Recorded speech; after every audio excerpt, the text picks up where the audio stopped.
प्रथम स्वतंत्रता समर के महानायक मंगल पांडे और वीर चित्त पांडे की इस पावन धरा को भी कोटि कोटि नमन करते हुए भारत के पूर्व प्रधानमंत्री सदैव चंद्रशेखर जी, जिन्होंने एक लंबे समय तक बलिया की पहचान को दुनिया के सामने रखा, ऐसे स्वर्गीय चंद्रशेखर जी को भी विनम्र श्रद्धांजलि अर्पित करते हुए मैं आप सबका हृदय से अभिनंदन करता हूं, स्वागत करता हूं। बहनों और भाइयों, लोकसभा चुनाव का अंतिम चरण के चुनाव की प्रक्रिया प्रारंभ हो चुकी है। अब तक 5 चरण पूरे हो चुके हैं। बहनों और भाइयों, छठे चरण का चुनाव आज चल रहा है और कमल चुनाव चिन्ह पर जनता के द्वारा जो आशीर्वाद बरसाया जा रहा है, हम कह सकते हैं मुझे देश के अंदर चुनाव की प्रक्रिया प्रारंभ होने के बाद से लेकर के अब तक अलग अलग राज्यों में जाने का अवसर प्राप्त हुआ। कश्मीर से लेकर के कन्याकुमारी तक, कामरूप से लेकर कच्छ तक पूरे देश के अंदर एक ही नारा गूंज रहा है, एक स्वर में जनता जनार्दन कह रही है, और वह है कि फिर एक बार,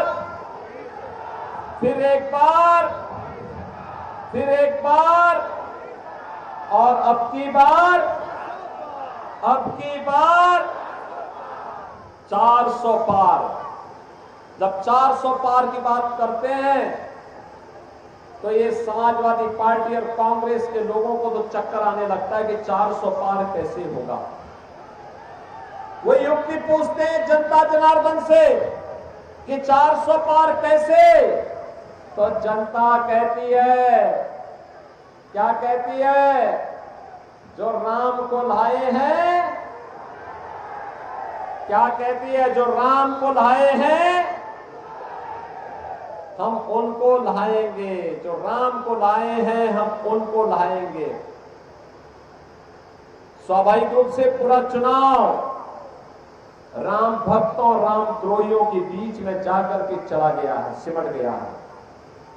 बहनों और भाइयों, राम द्रोही जो राम भक्तों पर गोली चलाते हैं, आतंकवादियों, नक्सलवादियों के प्रति सहानुभूति रखते हैं, जो भारत के विकास पर जिन्हें पीड़ा होती है, जिन्हें गरीब कल्याणकारी योजनाओं को चलाने में अच्छा नहीं लगता, जिनको गरीबों का शोषण करना ही जिनका युग धर्म बन गया है, ऐसे लोग रामद्रोही की श्रेणी में खड़े होकर के आज कांग्रेस के नेतृत्व में समाजवादी पार्टी, आरजेडी और ये सभी दल एक और चुनावी समर में खड़े हैं, और दूसरी तरफ मोदी जी के नेतृत्व में भारतीय जनता पार्टी,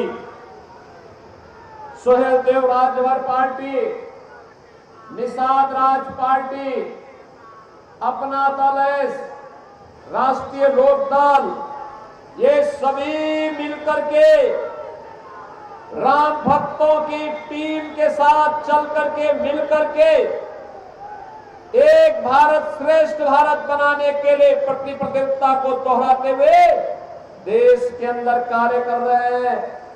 बहनों और भाइयों, मुझे कहने में कोई किसी प्रकार की दिक्कत नहीं।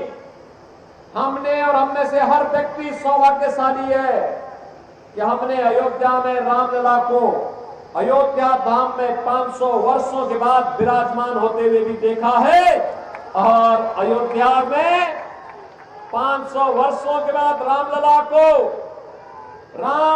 को अयोध्या धाम में, बहन और भाइयों, अपना जन्मोत्सव और होली खेलते हुए भी देखा है।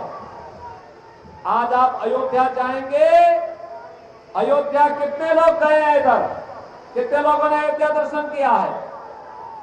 अभी काफी लोगों ने किया है, लेकिन बाकी जितने लोग बचे हैं, जितने लोग बचे हैं, मैं यहां पर नीरज शेखर जी से कहूंगा, दया शंकर से कहूंगा कि रोडवेज का तो इन्हीं के पास वो है। एक बार चुनाव के बाद बेरिया और बलिया वालों को अयोध्या में पूरा दर्शन करवाइए, नई अयोध्या का दर्शन करवाइए। आज आप अयोध्या जाएंगे, ऐसा लगेगा जैसे प्रभु राम साक्षात कृपा कर रहे हैं। एक त्रेता युग की अयोध्या आपको अयोध्या में नजर आएगी। बहन और भाइयों, मैं पूछना चाहता हूं, क्या ये काम कांग्रेस और समाजवादी पार्टी के लोग कर पाते क्या? राम मंदिर का निर्माण क्या ये लोग कर पाते क्या? बना पाते क्या? ये राम मंदिर नहीं बना सकते, ये विकास नहीं करा सकते, ये गरीब कल्याण नहीं कर सकते, ये आपको सुरक्षा नहीं दे सकते, ये देश के अंदर आतंकवाद की सहानुभूति आतंकवाद और नक्सलवादियों के प्रति होती है, भ्रष्टाचारियों इनके शागिर्द बनते हैं, हर बड़ा माफिया इनके सरपरस्त इनका होता है, तो फिर हम इनको काहे अपने सिर में ढो करके चलते हैं? क्यों अपने लिए बोझा बनाते हैं? और मैं यही कहने के लिए आज आपके पास आया हूं कि बहनों और भाइयों, हमारा दायित्व बनना चाहिए मोदी जी के नेतृत्व में, जैसे भारत ने 10 वर्ष में एक बेहतर योजना बना करके भारत का कायाकल्प किया है, दुनिया के अंदर भारत का सम्मान बढ़ा है, भारत की सीमाएं सुरक्षित हुई हैं, आतंकवाद और नक्सलवाद समाप्त हुआ है। याद करिए, कांग्रेस और समाजवादी पार्टी की सरकार थी और उस समय आतंकी वारदात होती थी। सुबह हम अखबार पढ़ते थे, अखबार पढ़ते ही पहली खबर मिलती थी भ्रष्टाचार की। सायकाल होते होते आतंकी विस्फोट की घटना सामने आती थी, निर्दोष लोगों की हताहत होने के समाचार सामने आते थे। और जब हम सरकार पर दबाव बनाते थे कि भाई आतंकवादियों के खिलाफ कार्रवाई करे, तो सरकार कहती थी आतंकवादी तो सीमा पार के हैं। हमें आश्चर्य होता था, अरे सरकार को अपने नागरिकों को सुरक्षा देना उसका दायित्व है। जैसे प्रदेश के अंदर आपने देखा होगा या देश के अंदर आपने देखा होगा, देश के अंदर जितने आतंकी संगठन थे, नक्सली संगठन थे, मोदी जी के नेतृत्व में 10 वर्ष में सबको समाप्त कर दिया गया। न रहेगा बांस, न बजेगी बांसुरी। और ऐसे ही प्रदेश के अंदर जितने बड़े बड़े माफिया थे, सिर उठा करके चलते थे, बेटी और व्यापारी की सुरक्षा के लिए खतरा बने हुए थे, राह चलते हुए राहजनों को गोली मारते थे, आज आपने देखा होगा वे सब भी मिट्टी में मिल गए हैं, किसी का तो पता नहीं चलता। ये सरकार का दायित्व बनता है अपने नागरिकों को सुरक्षा प्रदान करें और उसकी सर्वोच्च प्राथमिकता होनी चाहिए। बहनों और भाइयों, उस समय हम कांग्रेस से कहते थे, समाजवादी पार्टी से कहते थे कि आतंकवादियों से निपटो, वह कहते थे आतंकवादी तो सीमा पार के हैं। बहनों और भाइयों, आज कैसे समाप्त हो गया? अब तो कहीं पटाखा भी जोर से फट जाए तो पाकिस्तान पहले सफाई देता है, कहता साहब मेरा हाथ नहीं है और मुझे मेरा नाम मत, मुझे मत तो दोषी ठहराना। बहनों और भाइयों, पाकिस्तान को मालूम है ताकत की भाषा वह समझता है और जानता है ये नया भारत है, छेड़ेगा नहीं, लेकिन अगर कोई छेड़ेगा तो उसको छोड़ेगा भी नहीं। और बलिया से ज्यादा इस भाषा का इस्तेमाल कोई दूसरा कैसे कर सकता है? बलिया ने तो कभी गुलामी स्वीकार की ही नहीं। देश 1947 में आजाद हुआ, बलिया ने 1942 में ही अपने को स्वतंत्र घोषित कर दिया था। बहनों और भाइयों, विकास के कार्य कोई सोचता था पूर्वांचल विकास, जो आप पूर्वांचल, हमारी पूर्वांचल एक्सप्रेसवे बन रही है, उसका लिंक एक्सप्रेसवे बलिया तक जाएगा, आज बन रहा है, तेजी के साथ काम चल रहा है। 4 लेन की कनेक्टिविटी हो, बाढ़ की समस्या का समाधान हो, बलिया में उत्पादित सब्जी दुनिया के बाजार में जाए, वाटरवे का उपयोग सर्वाधिक करने वाला कोई एक जनपद है तो प्रदेश में वह जनपद बलिया जनपद है जो वाटरवे का उपयोग कर सकता है। हमने अथॉरिटी का गठन भी किया है। इन्हीं का विभाग, दया शंकर का ही विभाग उस काम को देख रहा है। बहनों और भाइयों, हाईवे बन रहे हैं, रेलवे के काम हो रहे हैं। रेलवे में नई ट्रेन आ रही है।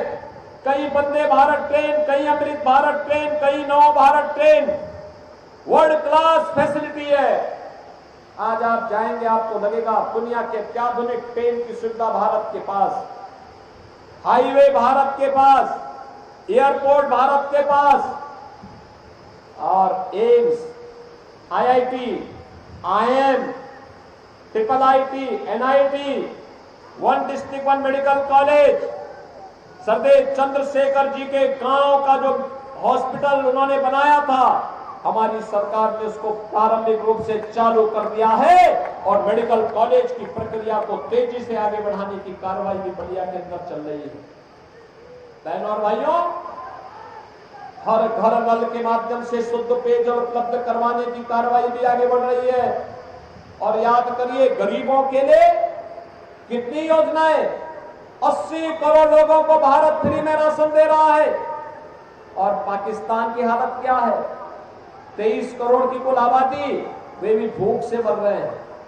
मैं कहना चाहूंगा, जो पाकिस्तान का राह कराते हैं, मैं उनसे कहना चाहता हूं, क्यों वे भारत में बोझ बने हुए हैं? पाकिस्तान में जाओ, एक बार देख के आओ, वहां कोई भीख भी नहीं देने वाला है, क्योंकि जो स्वयं भीख मंगा हो, दुनिया के अंदर भीख का कटोरा लेते हुए फिर रहा हो, वो क्या दूसरों का पेट भरेगा।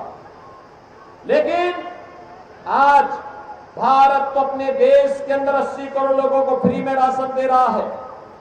60 करोड़ लोगों को भारत 5 लाख रुपए प्रतिवर्ष उपचार के लिए उपलब्ध करा रहा है। और मोदी जी ने घोषणा की है, 4 जून को जब फिर एक बार मोदी सरकार बनेगी, तो 70 वर्ष से ऊपर के हर एक बुजुर्ग को, 70 वर्ष से ऊपर के हर एक बुजुर्ग को प्रतिवर्ष 5 लाख रुपए की आयुष्मान भारत के कार्ड की सुविधा उपलब्ध कराएगी। वह देश के अंदर किसी भी हॉस्पिटल में जाकर के अपना उपचार करा सकता है। बहनों और भाइयों, किसान को किसान सम्मान निधि, हर गरीब के घर में शौचालय, हर गरीब के घर में उज्ज्वला योजना का कनेक्शन, और हमने तो प्रदेश में व्यवस्था की है, होली और दीपावली के अवसर पर एक भरा हुआ रसोई गैस का सिलेंडर फ्री में उपलब्ध करवाएंगे इन परिवारों को, और हम उपलब्ध करवा रहे हैं। बहनों और भाइयों, आज आप देख रहे होंगे प्रदेश भर में, पूरे देश के अंदर आप देख रहे होंगे, मोदी जी के नेतृत्व में 4 करोड़ गरीबों के एक एक मकान बन गए। और मोदी जी ने घोषणा की है, 4 जून को जब फिर एक बार मोदी सरकार बनेगी, बचे हुए जितने भी गरीब हैं, जिनके पास कच्चा मकान है, जिनके पास झोपड़ी है, इन लोगों को भी एक एक आवास उपलब्ध करवाने का काम करेंगे। एक तरफ विकास सुरक्षा के मुद्दे को लेकर के काम करने वाली प्रधानमंत्री मोदी जी के नेतृत्व की भारतीय जनता पार्टी और सहयोगी दल है, जो विकास भी कराते हैं, विरासत का सम्मान भी कर रहे हैं। और दूसरी ओर कांग्रेस और समाजवादी पार्टी, आरजेडी, टीएमसी, ये सभी दल हैं, इनकी हालत देखो। टीएमसी बंगाल के अंदर वहां के साधु संतों को धमकी दे रही है, कह रही है कि तुम धर्म की बात क्यों करते हो। अबे हमारे साधु संत धर्म की बात नहीं करेंगे तो किसकी बात करेंगे? लेकिन वहां धमकी दी जा रही है। ये तो संस्कार है इन लोगों के। और यही नहीं, इनका घोषणा पत्र अगर आप पढ़ेंगे, आप भी सोचेंगे कि ये लोग तो देश के खिलाफ गद्दारी कर रहे हैं। कांग्रेस का घोषणा पत्र क्या कहता है? वो कहता है सत्ता में आएंगे तो मुसलमानों को आरक्षण देंगे। ये आरक्षण कहां से देंगे? एससी, एसटी और ओबीसी का काट करके ये लोग मुसलमानों को देना चाहते हैं। क्या आप इसको स्वीकार करेंगे क्या? अरे बाबा साहब भीमराव अंबेडकर ने कहा था कि धर्म के आधार पर आरक्षण नहीं हो सकता, क्योंकि देश का विभाजन धर्म के आधार पर हुआ था। लेकिन ये लोग फिर से धर्म के आधार पर आरक्षण करने की बात कर रहे हैं। बहनों और भाइयों, इसको स्वीकार नहीं किया जाना चाहिए। भारतीय जनता पार्टी ने मोदी जी के नेतृत्व में इस बारे में घोषणा की है कि बीजेपी किसी भी हाल में धर्म के आधार पर देश के अंदर आरक्षण नहीं होने देगी। आरक्षण का आधार अनुसूचित जाति, जनजाति और पिछड़ी जाति ही होगा। लेकिन कांग्रेस और समाजवादी पार्टी की इन साजिशों को, आरजेडी के इन साजिशों को भारतीय जनता पार्टी सफल नहीं होने देगी। ये अपने घोषणा पत्र में दूसरी बात कहते हैं कि सत्ता में आए तो पर्सनल लॉ लागू करेंगे। पर्सनल लॉ का मतलब जानते हैं आप? पर्सनल लॉ का मतलब भारत के अंदर तालिबानी शासन। तालिबानी शासन आप स्वीकार करेंगे क्या? तालिबानी शासन का मतलब बेटी स्कूल नहीं जा पाएगी, महिलाएं घरों में कैद होकर के रह जाएंगी। क्या ऐसा कुशासन हमें चाहिए क्या? 3 तलाक की कुप्रथा को ये फिर से जारी करवाएंगे, क्या आप इसको स्वीकार करेंगे क्या? बहनों और भाइयों, भारत के अंदर बाबा साहब भीमराव अंबेडकर के द्वारा बनाया गया संविधान ही लागू होगा। भारत के अंदर शरिया कानून हम लागू नहीं होने देंगे। तीसरी बात ये अपने घोषणा पत्र में कहते हैं कि सत्ता में आए तो अल्पसंख्यकों को उनकी खान पान की स्वतंत्रता देंगे।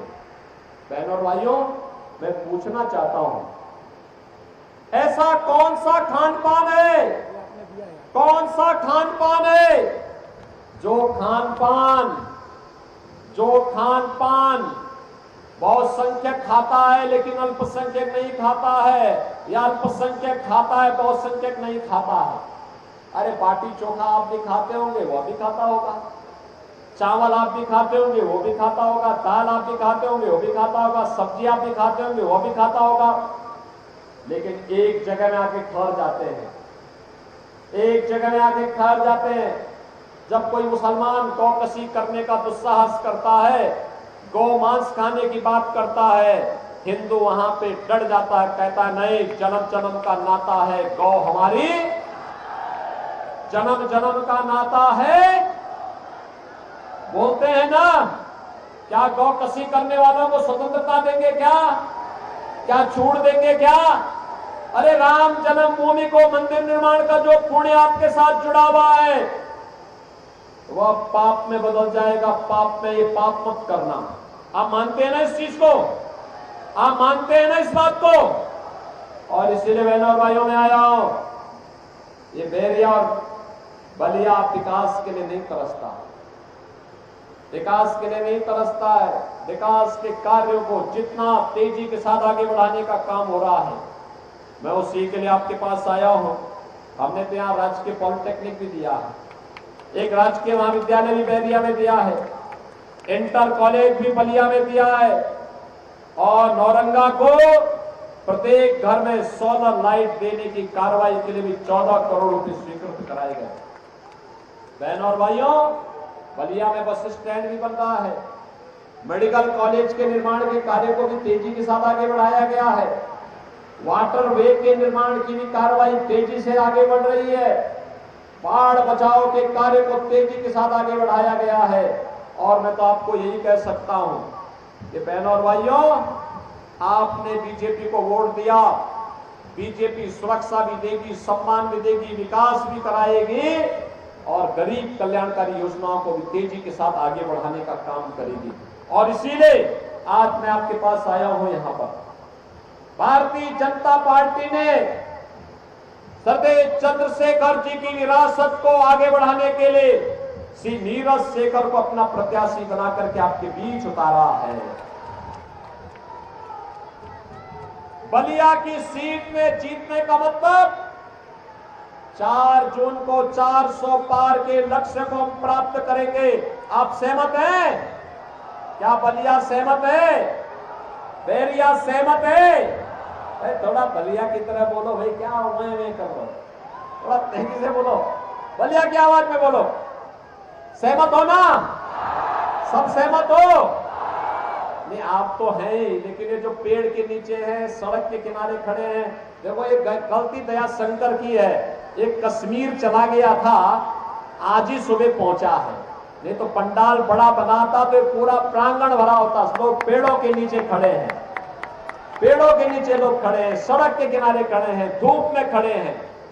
मैं उन सबसे भी कहूंगा, मैं आपका अभिनंदन करता हूं, आपके उत्साह के लिए मैं आपका स्वागत करता हूं। और 10 सड़क के किनारे भी खड़े हैं, इधर भी खड़े हैं सड़क के किनारे। लेकिन मैं आपसे अनुरोध करूंगा कि बहनों और भाइयों, आप श्री नीरज शेखर जी को 1 जून को चुनाव जिता करके देश की संसद में फिर से भेजेंगे, भेजेंगे। अरे सड़क के उस पार वाले भी बोले, सड़क के किनारे जो पेड़ के नीचे खड़े हैं, आप बना के आप भेजेंगे। और इधर सड़क के किनारे सभी लोग सहमत है ना? लेकिन इसके लिए 2 काम करने पड़ेंगे। करेंगे? मेरी बात को मानेंगे? घर घर जाएंगे? आप में से जितने भी लोग यहां आए हैं, मैं आपसे अनुरोध करूंगा कि आप में से, अभी हमारे पास 6 दिन है प्रचार के लिए, इन 6 दिनों में हर व्यक्ति जो राम भक्त है, जिसको देश की चिंता है, जिसे आत्मनिर्भर और विकसित भारत के बारे में जिनके मन में एक तड़प है, भारत माता के प्रति जिसके मन में गौरव का भाव है, उस हर व्यक्ति से मैं अनुरोध करूंगा कि वह इन 6 दिनों का उपयोग करे। ये 6 दिन हम देश के लिए देंगे। और देश के लिए किस रूप में देंगे? हर दिन 3 घंटा, 3 घंटे का समय। इन 3 घंटों में आपको प्रतिदिन 10-10 परिवारों के साथ संपर्क करना है।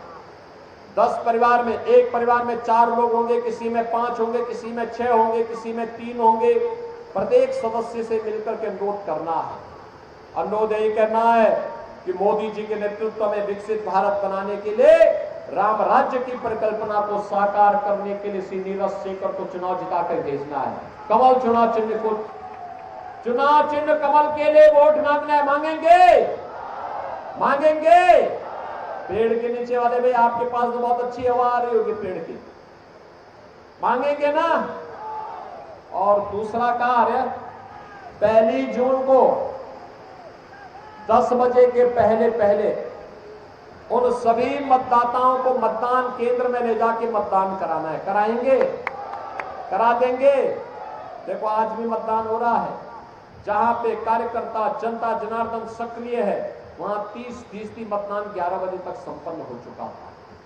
30% मतदान, यानी अगर शाम तक मतदान का क्रम चलेगा तो 70% तक पहुंच जाएगा, तेजी के साथ आगे बढ़ जाएगा।